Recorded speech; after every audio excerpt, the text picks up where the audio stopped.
80 की speed 5 minute की। एक साथ चुनाव की संभावना पर विचार करने वाली रामनाथ कोविंद समिति की ओर से राष्ट्रपति को सौंपी गई रिपोर्ट कितनी व्यापक है, इसका पता इससे चलता है कि वह करीब 18,000 पन्नों की है। यह हैरानी की बात है कि इतनी विस्तृत रिपोर्ट पढ़े बगैर ही कई दल उसके विरोध में उतर आए। यह हर सुधार के खिलाफ आंख मूंद कर खड़े हो जाने की आदत का ही उदाहरण है। क्या यह उचित नहीं होता कि एक साथ चुनाव की सिफारिश का विरोध करने के पहले यह जान लिया जाता कि रिपोर्ट में लिखा क्या है? एक साथ चुनाव के विरोध में जो तर्क दिए जा रहे हैं वे घिसे पिटे ही अधिक हैं। इन तर्कों में कोई दम इसलिए नहीं क्योंकि 1976 तक लोकसभा और विधानसभाओं के चुनाव एक साथ ही होते थे। क्या जब ऐसा होता था जब भारत में लोकतंत्र नहीं था?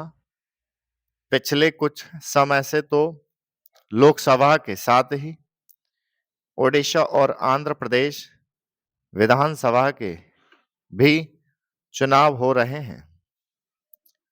क्या यह संविधान सम्मत नहीं?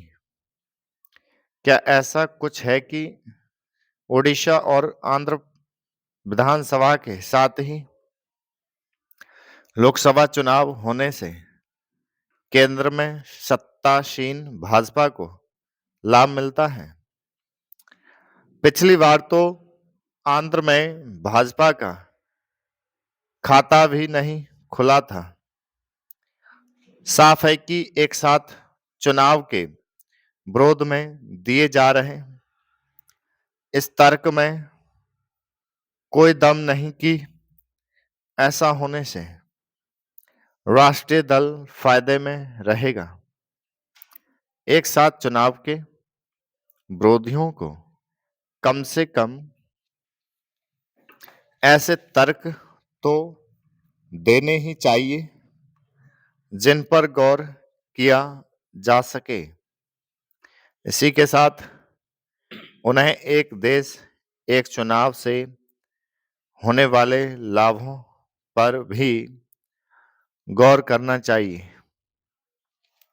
ऐसा होने से केवल समय और संसाधन की बचत ही नहीं होगी बल्कि शासन प्रशासन को विकास और कल्याण के लिए काम करने का अधिक समय भी मिलेगा।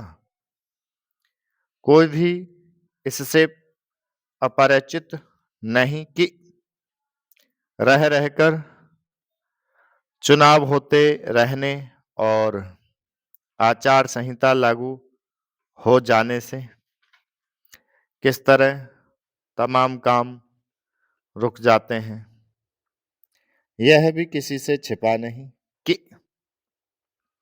राजनीतिक दलों को किस तरह अपनी अन्य प्राथमिकताओं को किनारे करके सारी ऊर्जा चुनाव लड़ने में खपानी पड़ती है।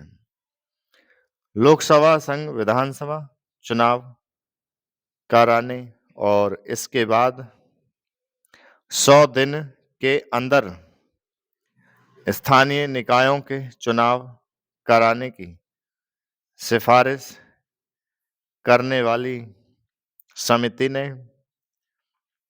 इस प्रश्न का भी उत्तर दिया है कि यदि 5 साल का कार्यकाल पूरा करने के पहले कोई सरकार गिर जाती है तो क्या होगा? समिति के अनुसार ऐसी स्थिति स्टॉप